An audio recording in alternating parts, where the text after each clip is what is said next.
भाई पूरी दुनिया जो है ना वो पैसे के ऊपर ही डिपेंडेंट है कि नहीं।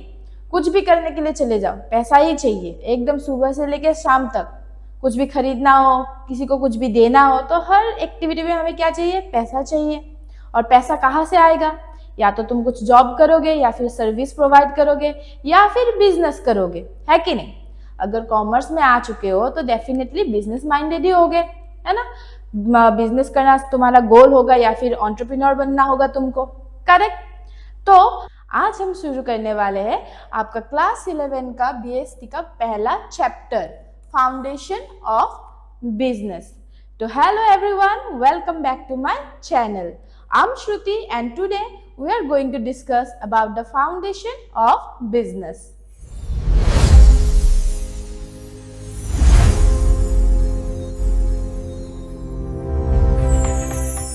बच्चों, आपका पता नहीं लेकिन बिजनेस स्टडीज मेरा तो फेवरेट सब्जेक्ट है। क्योंकि देखो, इसमें ना तो कोई कैलकुलेशन है, ना कोई फॉर्मेट है, बस कॉन्सेप्ट क्लियर होना चाहिए। अगर कॉन्सेप्ट एक बार क्लियर हो जाए ना, तो चाहे कोई भी क्वेश्चन आ जाए, एकदम पूरा लिख के आ जाओगे और फुल मार्क्स मिलेगा। तो इसलिए रट्टा मारना छोड़ दो, कॉन्सेप्ट क्लियर करो। अगर बेसिक्स अच्छे से आ जाए ना, तो अपना वर्ड यूज करो और कुछ भी लिख के आ जाओ, मार्क तो मिलना तय है। ऐसा नहीं है कि पूरा बुक से मतलब पूरा डेफिनेशन छाप के लिखना है, ऐसा कुछ है नहीं, ठीक है। तो आज के इस वीडियो में यह हमारा वीडियो का पार्ट 1 है, ठीक है। तो यहाँ हम नेचर और पर्पस ऑफ बिजनेस के बारे में सीखेंगे, और नेक्स्ट पार्ट में हम बाकी का पूरा चैप्टर कंप्लीट कर देंगे। तो देखा जाए तो ये जो पूरा चैप्टर है 2 पार्ट में खत्म हो जाएगा, ठीक है। तो पहले हम समझते हैं बिजनेस क्या है। देखो, जब से हमारा जो ह्यूमन सिविलाइजेशन है वो स्टार्ट हुआ है, तब से लेके आज तक बिजनेस कहीं ना कहीं हमारे सोसाइटी में है ही, है ना। बिजनेस का जो मेन मोटिव होता है हमेशा, वो क्या होता है? पैसा कमाना। अगर तुमको पैसा ही नहीं कमाना तो तुम थोड़ी ना बिजनेस करोगे, वो तो चैरिटी बन जाएगा फिर, है कि नहीं। एक एग्जाम्पल के साथ हम समझते हैं। मान लो तुम और तुम्हारा दोस्त एक है, ठीक है। तुम्हारे दोस्त ने आज बोला कि देखो, मुझे तुम्हारा ये बुक चाहिए, आई एम गोइंग टू पे 500 रुपीज फॉर इट, क्या तुम मुझे बेचोगे? तुमने देखा कि हाँ, मुझे तो ये चाहिए नहीं, फायदा ही है, तो बेच दिया तुमने। देखो, यहाँ पे क्या हुआ? तुमने प्रॉफिट तो कमाया, पैसा तो कमाया, बहुत खुश हो गए तुम, फिर दुकान चले गए, कुछ सामान वामान खरीदा, एंजॉय किया, खत्म। अभी एक दूसरा एग्जाम्पल हम देखते हैं, ठीक है। मान लो तुम्हारा जो पापा है, उनके पास एक कपड़े का दुकान है। तो दिन भर वो दुकान में क्या सामान बेचेंगे? कपड़े बेचेंगे, और फिर होलसेलर से कपड़े खरीद के भी लेके आएंगे। तो दिन भर क्या हो रहा है? बहुत सारे ट्रांजेक्शन हो रहे हैं कि नहीं। तो अगर सिर्फ एक ही ट्रांजेक्शन हुआ तो उसको हम बिजनेस कंसीडर नहीं कर पाएंगे। टू बिकम अ बिजनेस, उधर क्या होना चाहिए? बहुत सारे ट्रांजेक्शन होने चाहिए, तभी हम उसको क्या कंसीडर कर पाएंगे? बिजनेस कंसीडर कर पाएंगे। और बिजनेस होने से ही नहीं होगा, तो उसमें क्या होना चाहिए? प्रॉफिट भी होना चाहिए। अगर प्रॉफिट ही नहीं है तो बिजनेस किस बात का, है कि नहीं। देखो, बिजनेस का अगर हम डेफिनेशन समझे तो देखो, पुराने जमाने से, एंशियंट टाइम से क्या चलते आ रहा है? बार्टर सिस्टम चलते आ रहा था। बार्टर सिस्टम क्या है अब, है? इतना तो बेसिक आई थिंक सबको आता ही है कि बार्टर सिस्टम क्या है, यह तुम लोगों ने स्कूल में भी सीखा था। तो बार्टर सिस्टम में क्या होता था पुराने जमाने में? लोग एक दूसरे के साथ कोई भी सामान हो वो एक्सचेंज करते थे, उसका कोई मॉनिटरी वैल्यू नहीं होता था, ठीक है। तुम्हारे पास मान लो एक कपड़ा था, तो तुमने क्या किया? अपने दोस्त से किसी भी और सामान के रिगार्डिंग उसको क्या कर दिया? एक्सचेंज करवा लिया। तो वो था बार्टर। अभी उधर क्या नहीं हो रहा है? पैसे से ट्रांजेक्शन नहीं हो रहा है, ठीक है। पर जब मॉडर्न कॉर्पोरेशन आया, ठीक है, बिजनेस आया, तो तब क्या हुआ? ह्यूमन सिविलाइजेशन में थोड़ा बहुत चेंजेस तो आना लाजमी था। अभी हमेशा जितना भी देखो, सिविलाइजेशन जितना ग्रो कर रहा था, उसके साथ साथ ट्रांजेक्शन भी तो बढ़ रहे थे। और मान लो वही एग्जाम्पल, एक हाथी दे के मतलब एक कपड़ा लेना, वो तो अनफेयर हो गया ना। तो जब धीरे धीरे हम सिविलाइज्ड होते जा रहे थे, मॉडर्न बनते जा रहे थे, तब तब क्या हुआ? जो हमारे बिजनेस रिलेटेड ट्रांजेक्शन है उसमें भी चेंजेस की रिक्वायरमेंट आई, ठीक है।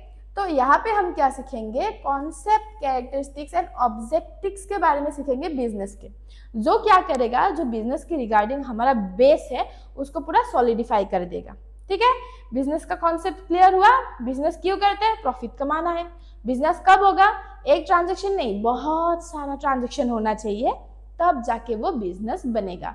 बिजनेस वैसे तो पुराने जमाने से चल रहा है, लेकिन पहले क्या था, बार्टर सिस्टम था, एक के साथ ट्रांजेक्शन किया खत्म। पर अब ऐसा नहीं है, अब क्या है, हम हर एक ट्रांजेक्शन को मॉनेटरी वैल्यू में कंसीडर करेंगे, ठीक है। After that from barter to banks, अभी हम थोड़ा सा हिस्ट्री समझते हैं कि ट्रेड का हिस्ट्री क्या है, ठीक है। पहले वही बार्टर सिस्टम था, धीरे धीरे क्या हुआ, पैसे से रिलेटेड ट्रांजैक्शन होना शुरू हो गया, और फिर क्या आया, बैंक्स आया। तो हमारा जो सिविलाइजेशन है वो बार्टर सिस्टम से मूव करके बैंक तक पहुंच गया, ठीक है। अभी हम पहले समझते हैं एंशियंट रूट के बारे में। जो बार्टर सिस्टम था उसमें कुछ अलग अलग टाइप के भी सिस्टम होते थे, जिनको थोड़ा, जो सपोज मान लो ये एक था, हुंडी था, चिट्ठी था, तो ये क्या था, क्रेडिट सिस्टम था पुराने जमाने का, ठीक है। इसके बारे में हम अगले वीडियो में डिटेल में समझेंगे। After that historic trade route. अभी बिजनेस देखो एक जगह पे कभी भी लिमिटेड नहीं रहता है ना। अगर आज हमारे पास कुछ है तो कुछ नहीं भी तो है, तो वो हम कहाँ से लाएंगे, डेफिनेटली अलग कंट्री से लेके आएंगे। तो पुराने जमाने में भी वही था, हमारे पास जैसे कि मान लो स्पाइसेस वगैरह थी बहुत ज़्यादा, दूसरे कंट्री पे नहीं था, तो वो लोग क्या करने आते थे, ट्रेड करने आते थे हमारे साथ, आते थे हमसे सामान खरीदते थे, इन रिटर्न हमको कुछ ना कुछ दे के फिर वो लोग चले जाते थे। तो ऐसे धीरे धीरे क्या हुआ, एक कंट्री से दूसरे कंट्री के बीच ट्रेड होना स्टार्ट हो गया, ठीक है। तो देखा जाए तो ये जो हमारा सिल्क रोड है, जो क्या कनेक्ट करता है, ईस्ट एंड वेस्ट को कनेक्ट करता है, ठीक है। तो ये एक ऐसा रोड है जिन्होंने क्या किया, इंडिया का जो ट्रेडिंग हब है उनको बहुत ही ज्यादा डेवलप होने में हेल्प किया, ठीक है। जैसे सेंटर्स, पाटलिपुत्र अगर हम देखें, तक्षशिला अगर हम देखें, तो ये सब क्या बन गया, कॉमर्स के लिए मतलब बहुत ही ज़्यादा फेमस सेंटर्स बन गए, जहाँ पे दूर दूर से लोग आते थे और बिजनेस करते थे। कोई दूसरे देश से अगर कोई आया तो अब वो अपने साथ अपने कल्चर का कोई ना कोई सामान लेके आता था और उधर बेचता था, और जाते वक्त हमसे भी कुछ ना कुछ वो लेके जाता था, ठीक है। After that come colonial and modern era, ठीक है। कॉलोनियल और मॉडर्न एरा का अगर हम देखें, इंडस्ट्रियल रिवोल्यूशन क्या हो गया, स्टार्ट हो गया, ठीक है। तब क्या हुआ, ग्लोबल नेटवर्क जो है वो इंक्रीज हो गया। अगर ग्लोबल नेटवर्क इंक्रीज हो रहा है, दूसरे देशों के साथ हम ट्रांजेक्शन कर रहे, ये कब की बात है, कॉलोनियल टाइम की बात है। तो ऑब्वियसली क्या होगा, थोड़ा सा वो बार्टर सिस्टम तो अभी तो रहेगा नहीं, डेफिनेटली तब क्या हो चुका था, कॉलोनियल एरा में ऑलरेडी करेंसी डेवलप हो चुकी थी, तो तब क्या होने लगा, करेंसी यूज करके ट्रेडिंग होना स्टार्ट हो चुका था। तो तब ये रिवॉल्यूशन आया और बैंकिंग सिस्टम का इजाद हुआ। तो बैंकिंग सिस्टम से हमने क्या स्टार्ट किया, जो हमारा पैसा है जहाँ पे भी हम उसको ट्रांजेक्शन में यूज करें, तो हमने उसको एक प्रॉपर रिकॉर्ड रखना स्टार्ट कर दिया, ठीक है। तो ये कहाँ से स्टार्ट हुआ कि हम प्रॉपर रिकॉर्ड रखेंगे, ये स्टार्ट हुआ कॉलोनियल एंड मॉडर्न एरा से। After that today's global trade. तो आज का अगर हम आज के बारे में अगर हम बात करें, ठीक है, अभी वो बाजार जाके फिर से सामान खरीदना, ये सिस्टम आज की दुनिया में कहाँ है। देखो हमारा इवोल्यूशन, देखो हमने स्टार्ट कहाँ से किया था, बार्टर सिस्टम से किया था, फिर आया ट्रेडिंग का सेंटर्स, ठीक है। जब बड़े बड़े सेंटर्स ऐसे सिटी में बन गए, जहाँ पे क्या होता था, बाहर के देश से लोग आते थे, सामान खरीदते थे, बेचते थे, ऐसे मतलब बहुत अच्छे से सिटीज बन चुके थे। फिर अभी हम जहाँ पे है ना, अभी आज का सिनेरियो क्या है आज तो कोई भी बाजार नहीं जाता, एकदम मामूली सा अगर एक 5 रुपए का पेन भी चाहिए तो हम क्या करते हैं, ब्लिंकिट करते हैं, है कि नहीं। तो कोई भी आजकल बाहर नहीं जा रहा। तो अभी इस जमाने में जो पीक पे है वो क्या है, ई कॉमर्स प्लेटफॉर्म, है कि नहीं। कुछ भी सामान चाहिए हमें, हम क्या करते हैं, ऑनलाइन मंगवाते हैं। कपड़ा हो गया, ग्रोसरी हो गया, फर्नीचर हो गया, एवरीथिंग, मेडिसिन तक अब क्या हो चुका है, ऑनलाइन अवेलेबल हो चुका है। तो दुकान जा कौन रहा है, अभी दुकान तो कोई जा ही नहीं रहा, सब लोग बस ऑनलाइन मंगवा रहे। तो ये देखो हमारा है बिजनेस का इवोल्यूशन। स्टार्ट कहाँ से हुआ, बार्टर से स्टार्ट हुआ, और आज हम कहाँ पे है, हम है ई कॉमर्स पे है। गेटिंग द पॉइंट, बिजनेस का कितना डेवलपमेंट हुआ, देखो कहाँ से कहाँ पहुंच चुका है आज के डेट पे, ठीक है। आफ्टर दैट ह्यूमन एक्टिविटीज, ये जो टॉपिक है ना, ये बहुत ही ज्यादा इंपॉर्टेंट है बिजनेस को समझने के लिए। क्यों, देखो हम जो इंसान होते हैं ना, हम 2 तरह से काम करते हैं। एक होता है कि हम मनी ओरिएंटेड होते हैं। कोई भी काम मान लो हम कब करते हैं, जब हमें पैसा चाहिए होता है। ये हो गया एक ओरिएंटेशन। और दूसरा कब है, जिससे जो काम करने से हमको खुशी मिले हम वो करते हैं। तो एक पर्सपेक्टिव हो गया तुम्हारा मनी से और एक आ गया तुम्हारा इमोशंस से। ठीक है, गेटिंग द पॉइंट। जैसे मान लो मुझे कुछ खरीदना है, ठीक है, घर का राशन खरीदना है, तो मुझे पैसा चाहिए। तो पैसा कहाँ से आएगा? Definitely I am doing a job, okay, I will provide a service, और maybe I have my own business. तो उधर से क्या होगा, पैसा जनरेट होगा और उसको यूज करके मैं अपना खर्चा चलाऊंगा। ठीक है, अभी ये जो मैं काम कर रही हूँ, जॉब कर रही हूँ, सर्विस प्रोवाइड कर रही हूँ या कुछ भी बिजनेस कर रही हूँ, तो ये हुआ मनी ओरिएंटेड काम। ठीक है, और दूसरा क्या हुआ, मान लो मुझे घूमना फिरना पसंद है तो मैं घूम रही हूँ। ठीक है, मुझे कुछ खाना पसंद है तो मैं खा रही हूँ, मेरी कुछ हॉबी है तो मैं वो करूंगी। तो ये सब है इमोशनली ड्रिवन, ठीक है, काम जो है ये सब है। तो एक हो गया साइकोलॉजिकल सेटिस्फैक्शन के लिए और एक हो गया फाइनेंशियल नीड्स के लिए। तो इसी को हम क्या कर सकते हैं, दो टाइप में कैटेगराइज कर सकते हैं। तो ह्यूमन एक्टिविटीज जहां से पैसा आता है या जाता है, तो उसको हम क्या कर सकते हैं, दो टाइप में डिवाइड कर सकते हैं। एक हो गया तुम्हारा economic activity and other is non economic activity. So economic activity में क्या होता है, जब हम कोई भी एक्शन यानी कि काम परफॉर्म करते हैं, कब परफॉर्म करते हैं, जब हमें पैसा चाहिए, अर्न अ लिवलीहुड, जीने के लिए पैसा चाहिए। ठीक है, और टू जनरेट इनकम, तो पैसा कमाने के लिए जो भी हम काम करते हैं उसको बोलते हैं economic activity. For example a teacher working in a school for a salary, तो वो क्या हो गया, पैसा चाहिए इसलिए काम कर रहे हैं। फार्मर अगर अपना फसल बेच रहा है तो वो क्या हो गया, पैसा चाहिए इसलिए कर रहा है ना। तो all these things are related to money. Second category is yours non economic activities. ये जो एक्शंस है, these actions are driven by love, sentiment, duty और सोशल ऑब्लिगेशन, जिसमें मनी कहीं से भी इन्वॉल्व नहीं होता है। तो ये सब हम क्यों करते हैं, किसी से प्यार है इसलिए कर रहे हैं, है ना, सेल्फ सेटिस्फेक्शन के लिए कर रहे हैं। जैसे मान लो एग्जाम्पल, हमारे घर में मम्मियाँ जो होम मेकर्स होती है वो, ठीक है, तो वो लोग क्या होता है, जो घर के सारे काम है, हमें खाना देना, है ना, ये सब क्यों करते हैं, प्यार में करती है ना।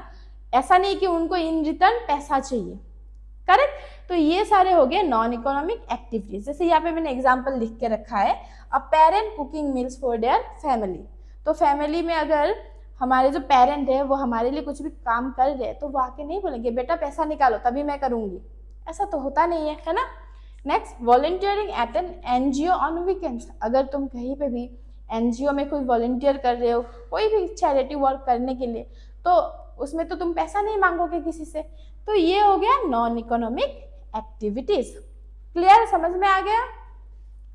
देन हम समझते हैं अब बिजनेस के कॉन्सेप्ट एंड एसेंस के बारे में। तो बिजनेस एक्चुअली है क्या, किस किस टाइप के है, कैसे हम कर सकते हैं, तो ये हमें ये पॉइंट समझाएगा। ठीक है, फर्स्ट इज प्रोक्योरमेंट। अभी प्रोक्योरमेंट क्या है, नेक्स्ट इज प्रोडक्शन, प्रोडक्शन क्या है, एक्सचेंज भी है, और लास्टली प्रॉफिट जो कि हमारा रिवॉर्ड है।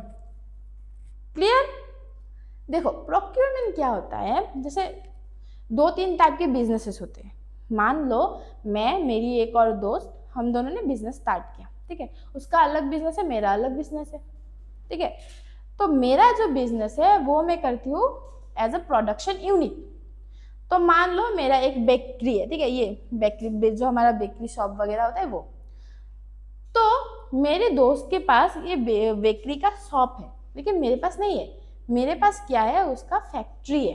ठीक है, जहाँ पे मैं क्या करती हूँ, ये जो है केक्स वगैरह, ब्रेड वगैरह, मैं बस वहाँ पे बनाती हूँ, प्रोड्यूस करती हूँ, पर मैं मार्केट में उसको डायरेक्टली बेचती नहीं हूँ। मेरा काम है बस प्रोड्यूस करना। ठीक है, तो वो हो गया ये प्रोडक्शन वाला पॉइंट।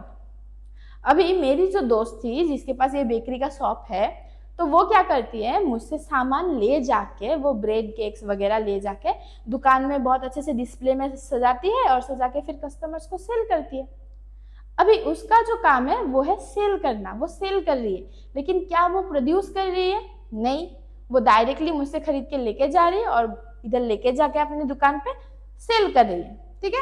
तो वो हुआ प्रोक्योरमेंट। जब क्या करेंगे लोग, मतलब डायरेक्टली, देखो, by a bakery buys flour and sugar from suppliers.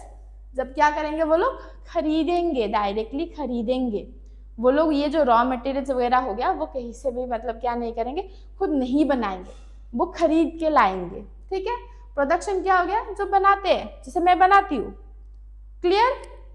After that comes exchange. जो एक्सचेंज होता है वो क्या होता है, सेलिंग द गुड्स और सर्विसेज। मैं अगर मेरे कस्टमर को कुछ भी ब्रेड बेच रही हूँ तो उसके अगेंस्ट में मैं क्या लूंगी, डेफिनेटली पैसा लूंगी। पैसे के लिए तो दुकान खोल के रखा है कि नहीं। तो वो क्या बन गया, एक्सचेंज। जब मैं कोई भी सामान बेचने के रिटर्न में पैसा एक्सेप्ट कर रही हूँ, ठीक है। Then comes profit. Profit is the reward for taking effort and risk.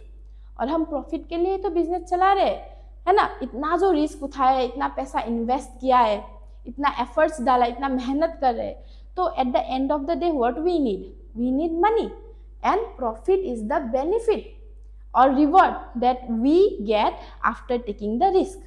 Clear? After that there are 7 pillars or characteristics of business. business में क्या होता है, हमें ये 7 characteristics बताया गया है, ठीक है। देखो, फर्स्ट इज इकोनॉमिक एक्टिविटी। तो बिजनेस में हम देखो, जो हमारा वीडियो है एकदम स्टार्टिंग से हम एक ही बारे में बात कर रहे हैं कि बिजनेस का मेन मोटिव क्या है, पैसा कमाना। तो फर्स्ट कैरेक्टरिस्टिक्स वही है, हमें क्या चाहिए, पैसा चाहिए, अर्निंग मनी और लिवलीहुड। क्लियर, ज्यादा लंबा नहीं करते हैं, समझ में अब तक आ गया होगा। तो जल्दी जल्दी हम ये कैरेक्टरिस्टिक्स पढ़ लेते हैं, ठीक है। Next is production and procurement. वही, या तो तुम क्या करोगे, मैन्युफैक्चर करोगे, प्रोड्यूस करोगे, और या फिर क्या करोगे, डायरेक्टली तुम किसी से सामान लेके बेचोगे। Clear. After that comes sale और एक्सचेंज। वही है, तुम ओनरशिप के अगेंस्ट में क्या करोगे, या तो पैसे के रिटर्न में उसको सेल करोगे, है कि नहीं, या फिर एक्सचेंज करोगे। मान लो मेरा वही जो दुकान था, मैं क्या करूंगी, मुझे किसी से पैसा मिल रहा है तो दुकान ही बेच दूंगी। अगर मुझे दुकान चलाना है तो मैं पैसे कस्टमर से लेके क्या करूंगी, ब्रेड सेल करूंगी। तो वो हो गया एक्सचेंज और सेल। Then comes regularity. अभी रेगुलरिटी क्या हुआ, देखो, जब भी तुम कोई भी बिजनेस स्टार्ट करोगे, ठीक है, बिजनेस को रेगुलरली मेंटेन करना और चलाना बहुत ही जरूरी होता है। ऐसा नहीं है कि तुमने आज दुकान खोला, 10 दिन बंद किया, फिर से दुकान खोला। ऐसे क्या होगा, तुम्हारे जो कस्टमर्स का चेन है वो ब्रेक हो जाएगा, और जो कस्टमर्स थे तुम्हारे वो कहीं और चले जाएंगे, है कि नहीं। जहाँ पे ज्यादा से ज्यादा अच्छी सर्विस मिल रही है तो उधर ही चले जाएंगे ना। तो regularity is very much needed inside a business. Then again profit motive. वही, हमें क्या चाहिए, अगर हम एफर्ट्स डाल रहे हैं, रिस्क उठा रहे हैं, तो हमें प्रॉफिट चाहिए। तो वो हो गया अगला characteristics. Then uncertainty of return. देखो, ये वाला पॉइंट अच्छे से समझ लो। अगर बिजनेस कर रहे हैं तो ये तो मतलब फिक्स नहीं है ना कि हमेशा अच्छा रिटर्न ही आएगा, हमेशा प्रॉफिट ही होगा। ये कहीं पे लिखा हुआ है, नहीं है। मान लो तुम्हारा आज एक दुकान है कपड़े का, ये कौन श्योरिटी देगा तुम्हें कि हर रोज तुम्हारे पास कस्टमर आएगा, नहीं आएगा। दुकान में हम देखते हैं कि अगर तुम्हारे पास 1 लाख का सामान पड़ा हुआ है तो उसमें से हार्डली 50,000 अगर सेल हो गया तो बाकी तो वैसे का वैसा ही पड़ा रहता है कि नहीं। तो क्या है, बिजनेस में हमेशा अनसर्टेनिटी रहेगा ही रहेगा। कोई भी तुम्हें ये गारंटी नहीं दे सकता कि जितना सामान लाए हो पूरा का पूरा तुम बेच दोगे। तो there is a factor of uncertainty. Then element of risk. Again वही, सर्वाइव करना। हमने ये मतलब हमने बचपन से सुना है ना, सर्वाइवल ऑफ द फिटेस्ट। तो ये वही सिनेरियो है। अगर मार्केट में सर्वाइव करना है तो हमेशा क्या करना पड़ेगा, खुद को हमें अपग्रेड करना पड़ेगा, है ना। क्योंकि जो हमारा कंपिटिटर्स है तो वो तो हर रोज बढ़ रहे हैं ना। आज अगर एक नया दुकान खुला है तो कल और 2 खुल जाएंगे। तो हमें क्या करना पड़ेगा, खुद को डेवलप करते रहना पड़ेगा, मेंटेन करते रहना पड़ेगा, ताकि हम क्या कर पाए, मार्केट में सर्वाइव कर पाए। बहुत सारे रिस्क है, बहुत सारे अनसर्टेनिटीज है मार्केट के अंदर, है ना। वो कुछ भी हो सकता है, एनवायरमेंटल हो सकता है, इकोनॉमिक हो सकता है, गवर्नमेंट ने कोई पॉलिसी चेंजेस कर दिया, कुछ भी हो सकता है। तो उन सब से बचने के लिए हमें क्या करते रहना पड़ेगा, खुद को दिन ब दिन अपग्रेड करते ही रहना पड़ेगा। Even after you have upgraded your self the factor of risk never decreases, वो तो हमेशा ही रहेगा। कब दुकान बंद होगा तुम्हारा उसका कोई गारंटी है नहीं। तो जितना हो सके उतना बिजनेस में अच्छे से ध्यान दो, है ना, अपना पूरा एफर्ट्स डालो और चलाते रहो, बस वही हम कर सकते हैं। Then comes objectives of business, economic goals. अगर हम ऑब्जेक्टिव्स के बारे में बात करें बिजनेस के, तो यहाँ पे ना 3 जो है हमारे पास गोल्स आते हैं, ठीक है। First one obviously economic goals, second one your comes social goals, okay, social one is there as social, and the last one is your individual.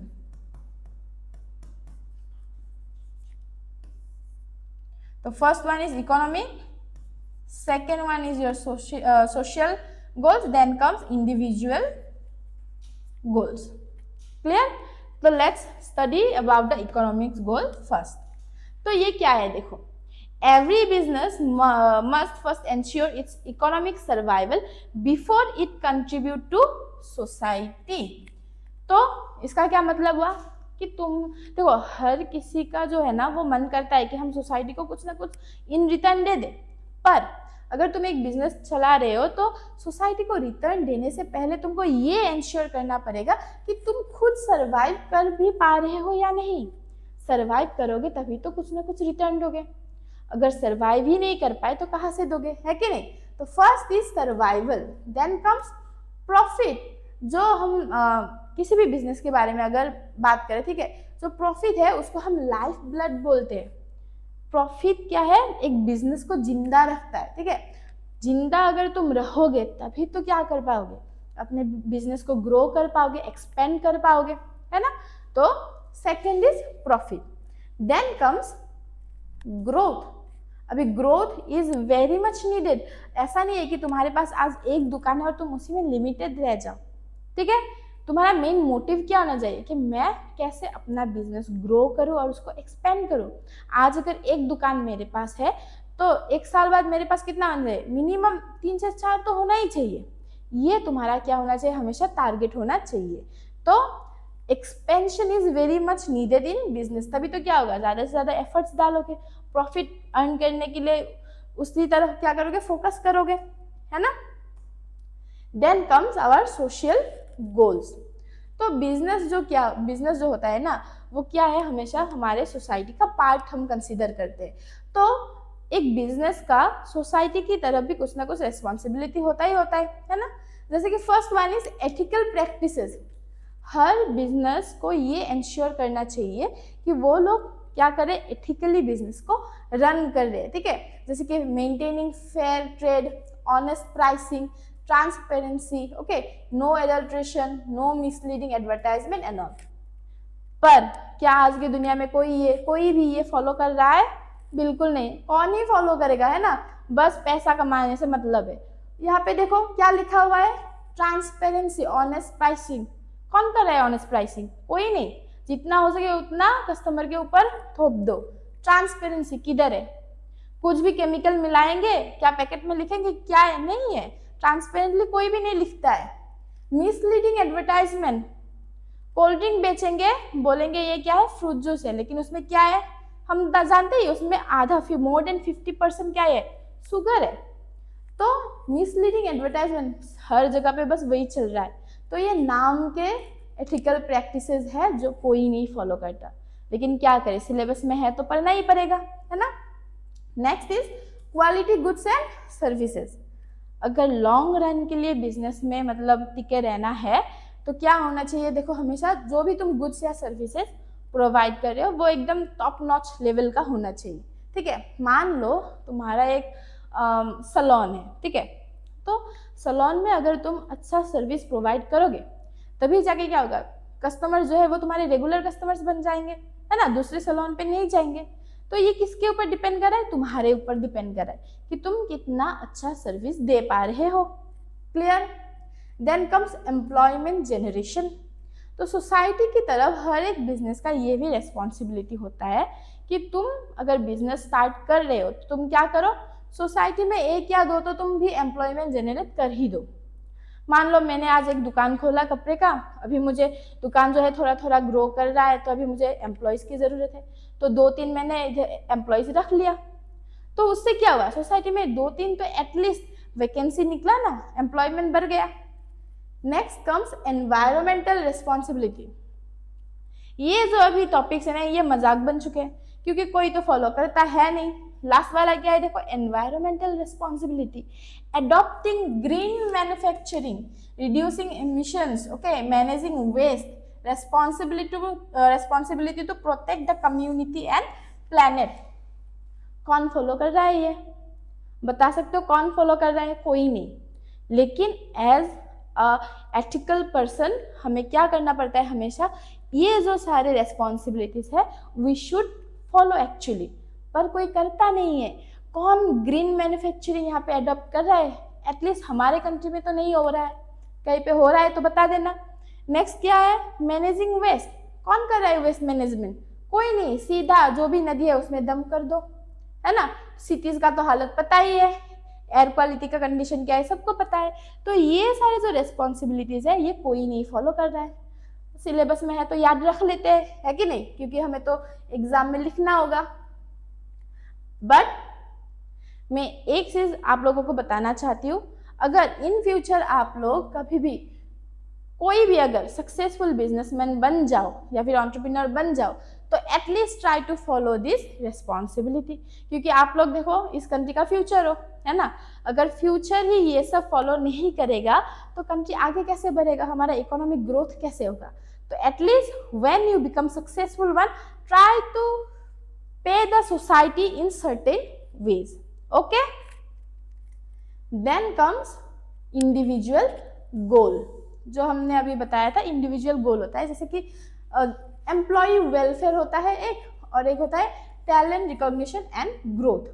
Individual का मतलब क्या होता है, एक पर्टिकुलर इंसान, तो हर एक इंसान अलग अलग होता है कि नहीं।